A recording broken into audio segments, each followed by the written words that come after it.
prier. Amen. Bonjour Église. Aujourd'hui, c'est un jour spécial parce que c'est le jour où Dieu a choisi pour pouvoir se connecter avec chacun d'entre nous. Est-ce que vous avez des téléphones? Vous avez un téléphone, est-ce que je peux le voir? Juste comme ça. Super, il y a tout le monde qui a un téléphone. Vous savez, je me suis rendu compte qu'on est la génération, entre guillemets, la plus connectée qui ait jamais existé. Du plus jeune âge, chacun d'entre nous a ce petit carré qu'on traverse avec ce petit rectangle dans notre poche et ça nous connecte à tout au même moment. D'ici, tu es connecté à la personne qui est en Chine en envoyant juste un simple texto. D'ici, tu peux voir ce qui s'est passé hier en Amérique latine, d'ici, en France. Le monde entier aujourd'hui est connecté à travers ces petits rectangles, que ce soit grand ou petit, qui utilisent Internet. Et vous savez, l'une des questions qui est le plus posée au monde aujourd'hui, c'est est-ce qu'il y a la Wi-Fi?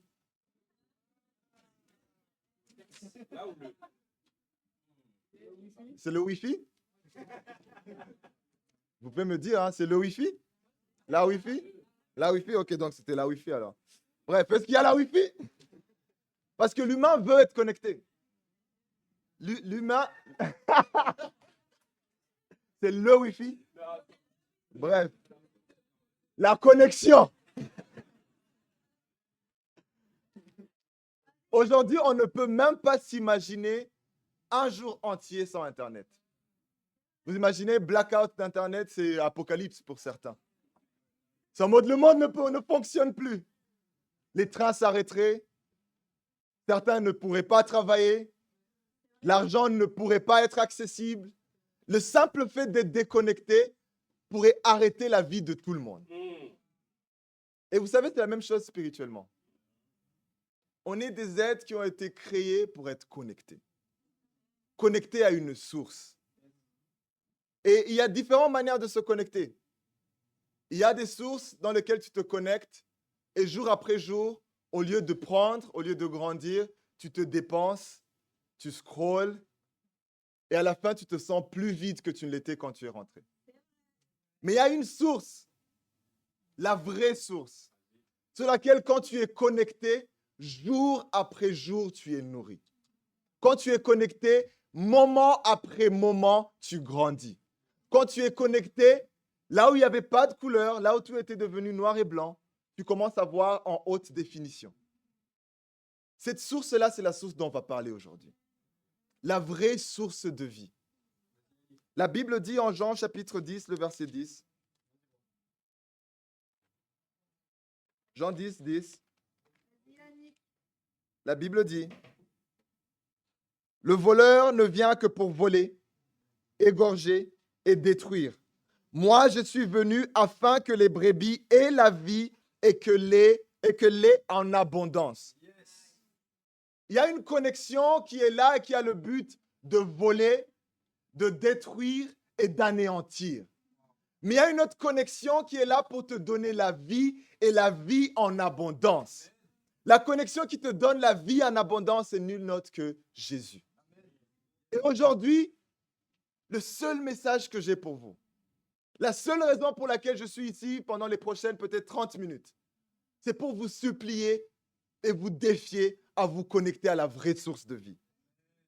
Le titre de mon message, c'est « Connecte-toi à la source de vie ». Connecte-toi à Jésus. Marc chapitre 2.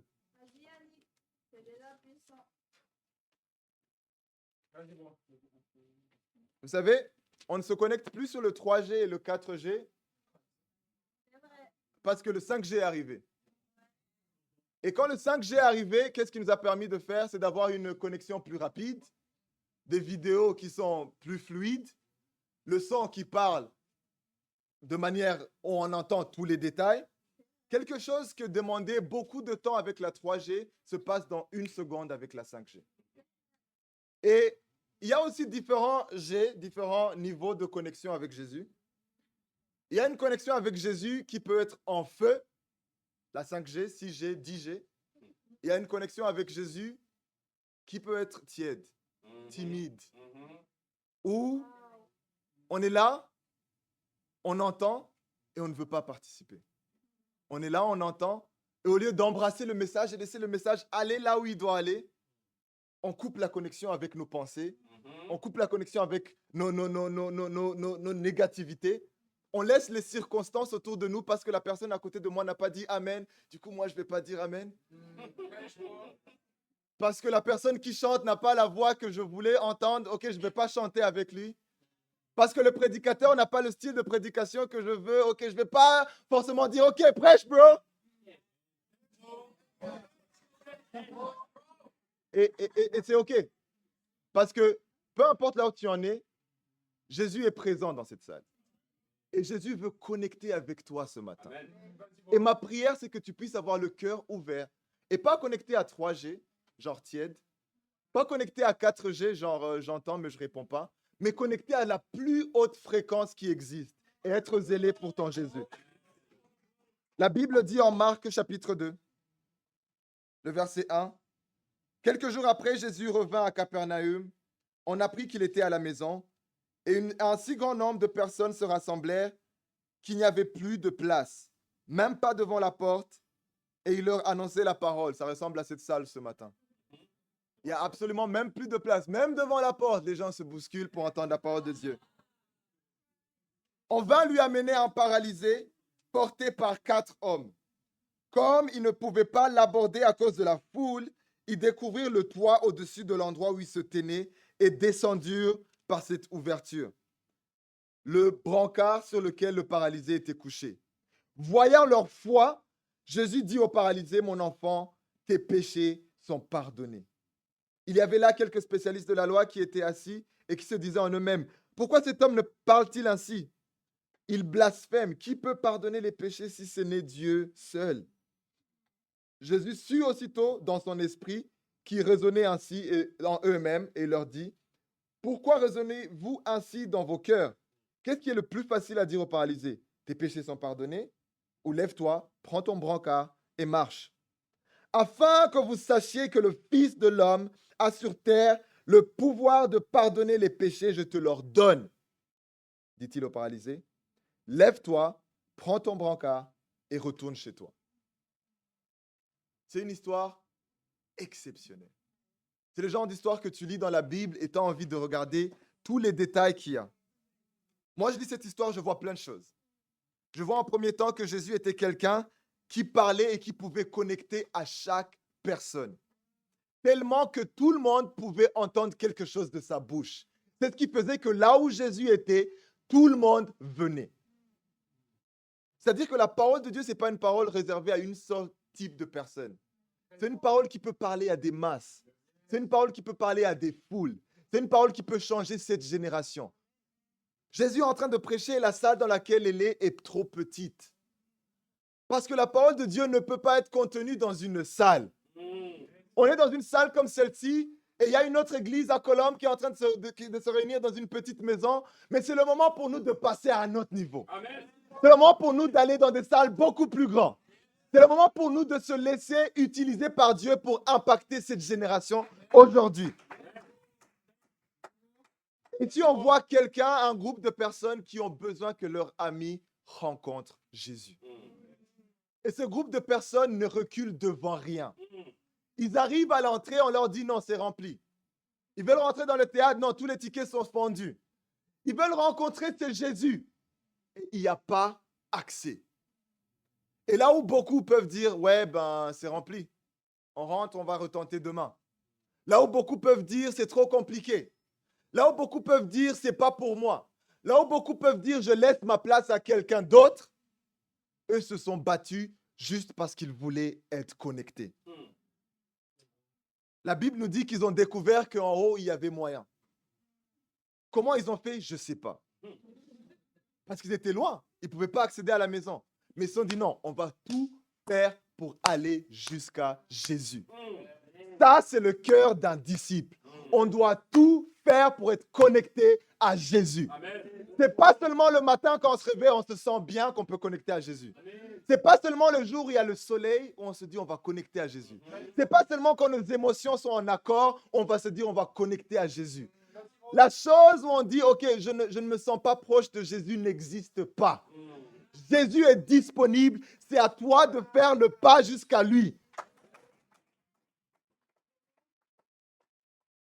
Cette histoire nous est racontée par Marc. Quand je lis cette histoire, je me demande ce que le propriétaire de la maison aurait pu écrire. Ouais, moi j'avais accueilli Jésus, il était là, il prêchait la parole.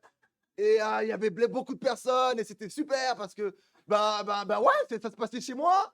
Mais ce que je n'avais pas prévu par contre, c'est que à un moment donné, il y a eu une sorte de bruit bizarre et quelque chose qui ressemblait à, pas du vent violent, mais du sable et du concret qui descendait. Et là, le plafond, il s'est ouvert. Là, si c'est un enthousiaste français sur brut, peut-être le reportage serait comme ça. Mais qu'est-ce qu'on voit? On voit le travail de 4 hommes qui prennent la décision de ne pas se laisser arrêter par les circonstances, qui prennent le risque de détruire la maison de quelqu'un pour que leur ami puisse avoir la connexion avec Jésus. On voit 4 personnes. 4 dans la Bible signifie aussi toutes les nations. On a besoin de toutes les nations pour que la France soit sauvée. Amen. On a besoin de chacun d'entre vous, et même plus que ceux qui sont dans cette salle, pour que le monde entier soit sauvé. On voit qu'ils ont travaillé ensemble. Vous savez ce que ça demande pour que 4 personnes puissent prendre une personne? Ça demande une sorte de coordination. S'il y en a un qui est super rapide, le malade, il tombe. S'il y en a un qui n'arrive pas à suivre le rythme, le malade, il tombe. Donc, ils doivent se parler, ils doivent se dire, OK, maintenant, c'est le moment d'aller à gauche, et puis tout le monde tourne à gauche. Là, c'est le moment de monter, là, tout le monde monte. Il y a besoin d'une communication pour que cette connexion vers Jésus se passe.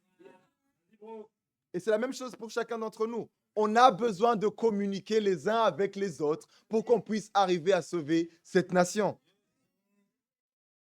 Et puis, ils détruisent le plafond et ils descendent le malade. Et au verset 5, qu'est-ce que la Bible nous dit? Voyant leur foi. On ne parle même pas encore de la foi du malade. On parle de la foi des personnes qui ont porté le malade. Vous savez, chacun d'entre nous, nous sommes le résultat des gens qui nous ont portés vers Jésus.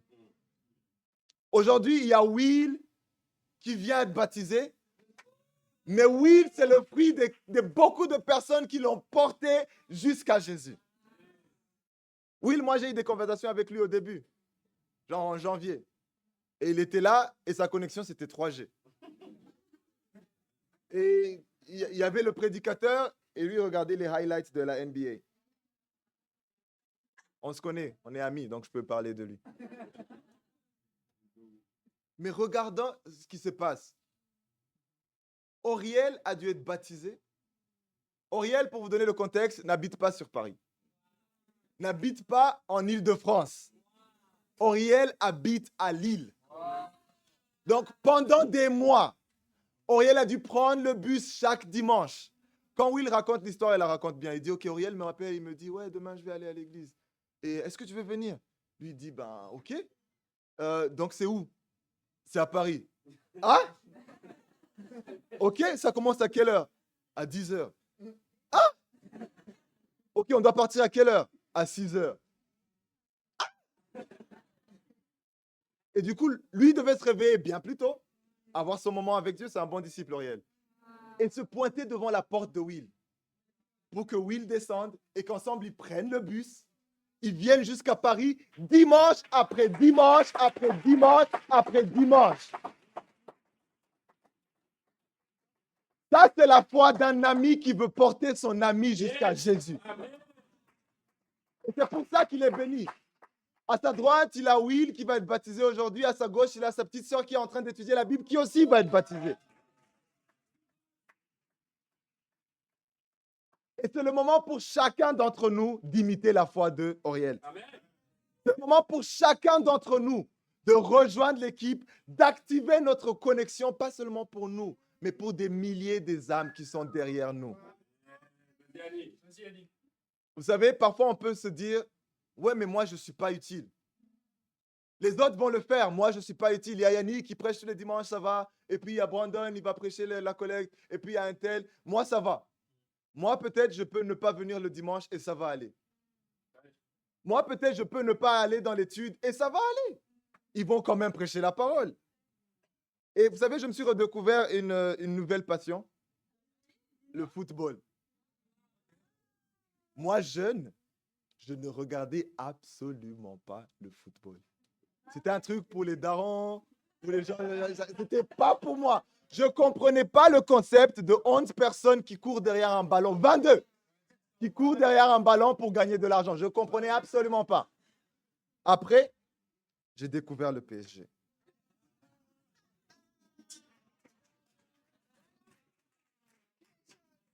Et il y en a qui ne se sentent pas confortables, amen. Et aujourd'hui, si tu vas sur mon Instagram pour regarder les choses que je regarde, tu vas voir, OK, foot, Michael Jackson, foot, théâtre et danse, foot. OK, Jésus, prédication, foot. Vous voyez ce que je veux dire? C'est devenu une nouvelle passion. Et en regardant, en étudiant le football, j'ai compris un peu le concept qui est le 12e joueur. Est-ce que vous savez ce que c'est le 12e joueur? Sur le terrain, il y en a 11. Ce n'est pas l'arbitre, non. Restez concentrés. Sur le terrain, il y en a 11. Mais dans les estrades, il y a le 12e. Ce n'est pas l'entraîneur. Dans les estrades, il y a le 12e. C'est les gens qui sont là pour supporter leur équipe. Je ne sais pas si vous regardez les matchs, mais récemment, on a beaucoup regardé le Paris Saint-Germain qui jouait. Et quand ils sont venus au Parc de Princes, le 12e joueur, il était fort. C'était le stade, il était là. Ça criait et tout le monde le ressentait. Et le Paris a fait un match exceptionnel. Vous voyez ce que je veux dire? Mais dans ce match, il y a eu un joueur qui s'est blessé. Hakimi. Certains ne connaissent même pas de quoi je parle. Mais dites-vous, un des 12 est blessé. Et un des 12, cette personne-là, il est importante parce que c'est un peu le mur, c'est un peu la personne dont on s'attend que, ouais, il joue la défense. Donc, c'est lui qui nous défend contre celui qui nous attaque. Et on se dit, bref, si le gars, il n'est pas là, comment on va faire dans le prochain match? Mais vous savez ce qui s'est passé? Dans le match d'après, il y avait quelqu'un qui l'a remplacé. Et même si c'était un peu difficile, le match s'est bien déroulé et Paris a gagné. Vous voyez ce que je veux dire? Mais vous, si vous n'êtes pas là, il n'y a personne pour vous remplacer. Jésus n'en a pas créé deux comme vous. La relation que vous pouvez avoir avec Dieu, personne d'autre ne peut l'avoir. La foi que vous apportez à cette église, personne d'autre ne peut nous la donner. Le zèle que je vois, que je vois dans vous, le sourire, la présence, pour certains, votre odeur. Personne ne peut vous remplacer.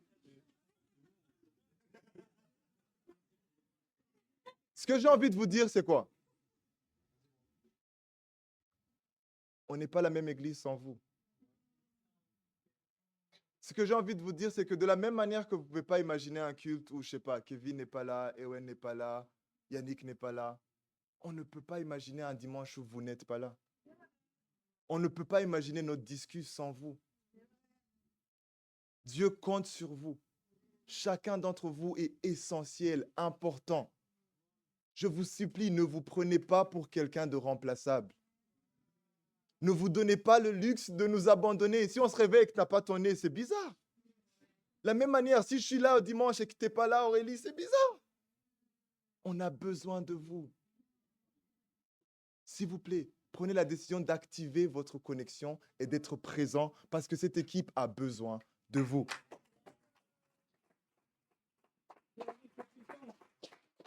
Comme je disais tout à l'heure, 4 personnes ont travaillé ensemble pour en sauver une. On a vu l'exemple de Will, il a travaillé pour que son ami soit sauvé. et les gens autour de lui soient sauvés. J'ai envie de vous appeler tous à travailler pour qu'on sauve cette nation ensemble. J'ai envie de vous appeler à ne pas être assistant, de ne pas juste vous laisser asseoir et regarder les autres travailler et sans vous. J'ai envie de vous défier que cette semaine, chacun d'entre vous, soyez dans une étude biblique. Et pour les invités, vous n'êtes pas ici par hasard. Ce n'est pas seulement une fois la saison que Jésus recrute. Aujourd'hui, vous êtes ici parce que Dieu a besoin d'être connecté à vous. Jésus veut avoir une relation personnelle avec chacun d'entre vous. Amen. Ne ressortez pas comme vous êtes venus. Ne prenez pas cette occasion pour acquis. Aujourd'hui, c'est le jour où on se connecte à Dieu. On se connecte à la vraie, la seule source, Jésus. Amen. Point numéro 2. Et ça va être mon dernier. C'est quoi le password? Quel est ton mot de passe? C'est la deuxième question la plus posée de ChatGPT. Luc chapitre 7. Pourquoi? Qu'est-ce que c'est un mot de passe? Un mot de passe, c'est un code, c'est un mur qu'on dresse pour que notre connexion ne soit pas vulnérable. Vous voyez ce que je veux dire? Un mot de passe, c'est ce qui te protège à ce que les gens ne viennent pas faire ce qu'ils ont envie de faire dans ta vie, dans ton compte. Si tout le monde connaissait ton mot de passe, ça serait un peu bizarre. Le mot de passe, c'est aussi la chose que tu cherches si tu as besoin de te connecter à quelque chose. Si tu n'as pas le mot de passe, est-ce que tu peux te connecter? Non. Même si tu es dans l'endroit où il y a la connexion, la Wi-Fi est à 5.5.5 et que tu n'as pas accès, tu n'as pas le mot de passe, tu ressors comme tu es venu. Wow. Il y a beaucoup de personnes qui pensent que être chrétien, c'est quelque chose réservé pour un type de personne. Et que Jésus, il n'est pas accessible. Et que c'est trop compliqué de lire la Bible de Genèse à Apocalypse et de comprendre. J'ai envie de clarifier quelque chose. Le mot de passe, il est facile. Vous voulez que je vous dise c'est quoi le mot de passe? La foi et l'obéissance. Le mot de passe pour avoir accès à Jésus, c'est simple. La foi et l'obéissance. Si tu te demandais comment est-ce que je vais faire pour être plus proche de Jésus aujourd'hui, la foi et l'obéissance. Yes. Regardons à Luc chapitre 7. On va regarder quelqu'un qui était connecté et qui avait aussi accès à un mot de passe. La Bible nous dit au verset 1, « Après avoir prononcé toutes ces paroles devant le peuple qui l'écoutait, Jésus entra dans Capernaüm. Un officier romain avait un esclave auquel il était très attaché et qui était malade, sur le point de mourir. Il entendit parler de Jésus et lui envoya quelques anciens de Juifs pour lui demander de venir guérir son esclave. Ils arrivèrent vers Jésus et le supplièrent avec insistance, disant, « Il mérite que tu lui accordes cela, car il aime notre nation, et c'est lui qui a fait construire notre synagogue. » Jésus partit avec eux. Il n'était plus très loin de la maison quand l'officier envoya des amis vers lui pour lui dire, « Seigneur, ne prends pas tant de peine, car je ne suis pas digne que tu entres sous mon toit. C'est aussi pour cela que je n'ai pas jugé bon d'aller en personne vers toi.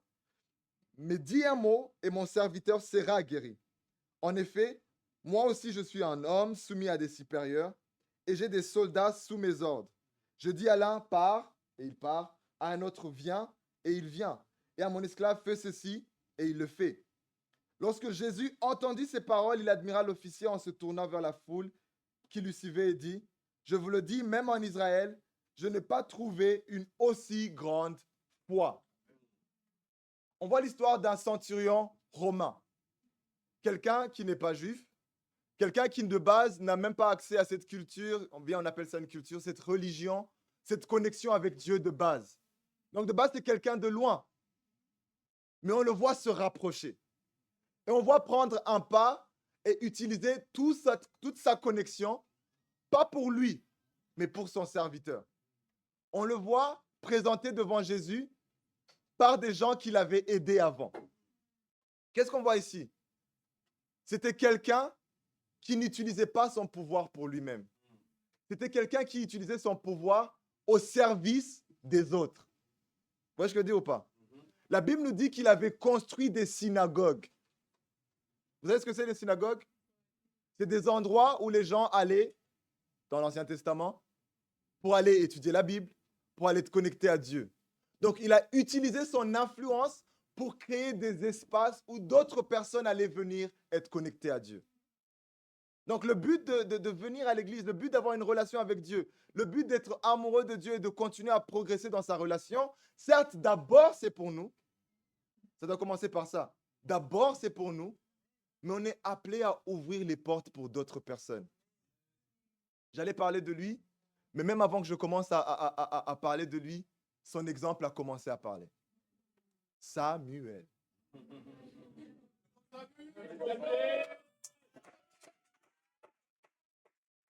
Samuel a été rencontré par David, celui qui a prêché la collecte. Et Samuel, c'est quelqu'un qui s'est battu dans sa relation avec Dieu. Jour après jour. Samuel, il a 16 ans. Wow. Et à 16 ans, la majorité des gens de son âge, vous savez ce qu'ils sont en train de choisir aujourd'hui? D'être connectés sur le scroll, TikTok. Et le système les a avalés parce que, OK, une vidéo de 7 secondes et puis une autre vidéo de 7 secondes et une autre vidéo de 7 secondes et tu es là pendant 3 heures, 5 heures, 10 heures. Et ces vidéos sont en train de t'apprendre des choses. Ouais, tu es fort quand tu es dans la rue, quand tu prends des armes. Ouais, tu es fort quand tu couches avec des femmes. Ouais, tu es fort quand tu fais ça, tu es fort quand tu fais ça. Et Samuel a été exposé à ça. Il te le dit dans son témoignage. Et à des moments donnés, il demandait, OK, est-ce que je vais plus être influencé par le monde ou est-ce que je vais laisser Dieu m'influencer? Et à son âge, à 16 ans, il a pris la décision de se connecter à la vraie source de vie, de se connecter à Jésus. Et aujourd'hui, il va être baptisé. Et vous savez ce qui est impressionnant chez Samuel, c'est qu'il n'est pas seulement connecté seul. C'est quelqu'un, il est connecté, mais il veut connecter tout le monde autour de lui. Dimanche dernier, toute la rangée derrière était remplie des invités de Samuel.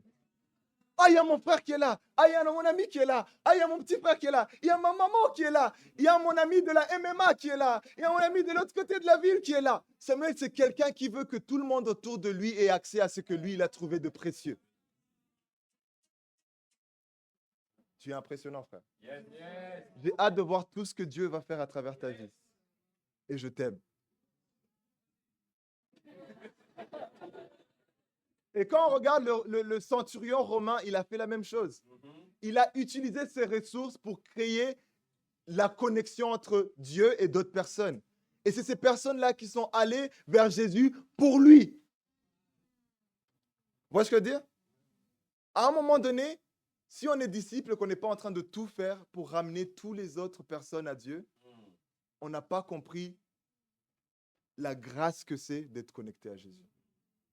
Si on n'est pas en train d'utiliser tout ce qu'on a pour créer des opportunités pour que les nations soient sauvées dans cette génération, c'est que comme David l'a dit, on n'a pas encore capté que notre dette a été pardonnée. Vous voyez ce que je veux dire? On parle de la collecte spéciale, jour après jour. Elle sert à quoi, la collecte spéciale? C'est une initiative pour nous de rassembler tout ce qu'on peut, d'aller chercher dans tout notre réseau pour qu'on puisse construire une église dans toutes les nations. Pour que des gens n'ont pas à venir de Bordeaux à Paris tous les dimanches. C'est exceptionnel quand les gens ils font des actes comme ça. C'est exceptionnel. Ça montre la foi, ça montre que Jésus est présent ici. Mais vous vous rendez compte que Jésus peut aussi être présent à Bordeaux? Que Jésus peut être présent à Lille? Que Jésus peut être présent à Nice? Que Jésus peut être présent dans toutes les villes de la France? Et c'est là où on est en jeu. C'est là où nous, on doit contribuer. C'est là où on doit donner notre mot de passe, notre foi et notre obéissance pour que les gens puissent se connecter à Jésus. Amen. Vous voyez ce que je veux dire? Et ici, ce centurion donne une illustration à Jésus. Il lui dit, OK, Jésus, tu as tout pouvoir. Mais regarde, je t'explique quelque chose que moi, j'ai compris. Je suis un soldat et j'ai des gens avec qui je travaille. Quand je lui dis, va là-bas, il obéit. Il va là-bas. Quand je lui dis, viens ici, il obéit, il vient ici. Et toi, tu es au contrôle de tout. Au-delà de soldat, tu es au contrôle des temps, des circonstances. Tu peux sauver qui tu veux. Tu peux faire tout ce que tu veux quand tu veux. Juste dis un mot. Et ce que Jésus a vu dans ce soldat, c'est que ce soldat avait compris qu'est-ce qui pouvait débloquer le salut de tout le monde. La foi et l'obéissance. La foi, parce qu'il a cru que Jésus pouvait tout faire. Mais l'obéissance, parce que si Jésus dit, va partager ta foi et que tu restes assis. Si Jésus dit, OK, donne tout ton cœur et tu restes comme ça. Si Jésus te dit, semaine après semaine, sois baptisé et que tu ne le fais pas. Si jour après jour, on te supplie, étudie la Bible et que tu ne le fais pas, cette foi va rester immobile.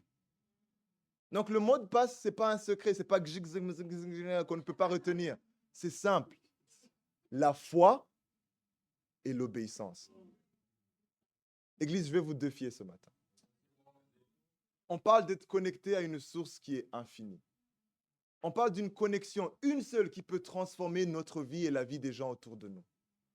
On parle de prendre une initiative, de mettre notre foi en action pour qu'on puisse voir des fruits ici, mais des fruits éternels.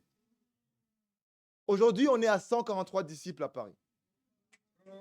Vous vous imaginez 143 personnes qui décident d'activer leur foi? 143 points de rencontre que Jésus peut avoir avec Paris, avec la France. Est-ce que vous imaginez si 143 personnes ramènent une personne à Jésus cette année? Et que ces personnes aussi ramènent d'autres personnes à Jésus? Parfois, on parle de ça et on se dit c'est super loin. Mais non, c'est là. Ça demande une seule chose, votre foi et votre obéissance.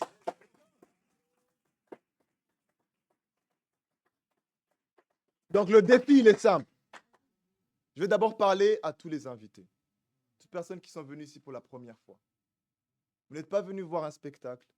Vous n'êtes pas venus voir des personnes passionnées crier. Vous êtes venus au point de rencontre avec Jésus.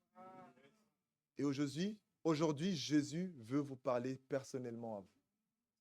Que vous aviez entendu ce mot depuis votre enfance ou que ce soit la première fois que vous entendiez parler, aujourd'hui, c'est le jour où vous pouvez connecter à la source de vie. La source qui ne va jamais vous détruire, mais qui va vous construire, va vous donner la vie éternelle. Je vous supplie, étudiez la Bible. Ceux qui étudient déjà la Bible, je vous supplie, ne tardez pas. Prenez la décision et soyez baptisés aujourd'hui. Et aujourd'hui, je vais aussi parler aux disciples. Ceux qui sont devenus les porteurs de cette connexion. Quand le Saint-Esprit habite en toi, c'est Jésus qui marche à travers toi dans le métro. Quand tu es dans ta classe, c'est Jésus qui est dans ta classe. Quand tu es dans ta famille, c'est Jésus qui est dans ta famille. Active ta connexion. Laisse les gens se connecter à Jésus à travers toi. Qu'est-ce que ça veut dire? Partage ta foi tous les jours. Ne laisse pas un jour passer avant que tu ne donnes l'opportunité à quelqu'un de venir à Jésus. Sois dans la bataille, communique avec les gens autour de toi. Ne laisse pas l'équipe fonctionner sans toi. Tu n'es pas remplaçable. On a besoin de toi. Et après, le mot de passe, c'est simple. La foi et l'obéissance. Moi, j'ai la foi qu'à la fin de la semaine prochaine, on sera 150 disciples. Pour qu'on soit 150 disciples, ça demande que 7 personnes décident d'être baptisées. Pour que 7 personnes décident d'être baptisées, ça demande qu'il y ait beaucoup plus que cette étude biblique. Ça demande que chacun d'entre vous soit dans la bataille tous les jours. Est-ce que vous pouvez faire ça? Moi, je suis convaincu qu'on peut le faire ensemble. Je suis convaincu que dimanche, au culte international, quand on va vous voir tous venir dans tous les habits différents de votre culture, moi, je vais venir habillé comme un Français parce qu'il faut qu'on sauve la France. Et quand vous allez tous venir et que cette célébration qui va être grandiose devant Dieu, on puisse la terminer avec plus de 7 âmes qui donnent leur vie à Jésus. Vous voyez ça? Est-ce que vous arrivez à le visualiser? Donc aujourd'hui, prenons la décision d'être actifs. Soyons vraiment connectés. Active ta foi et donne le password et à Dieu soit toute la gloire.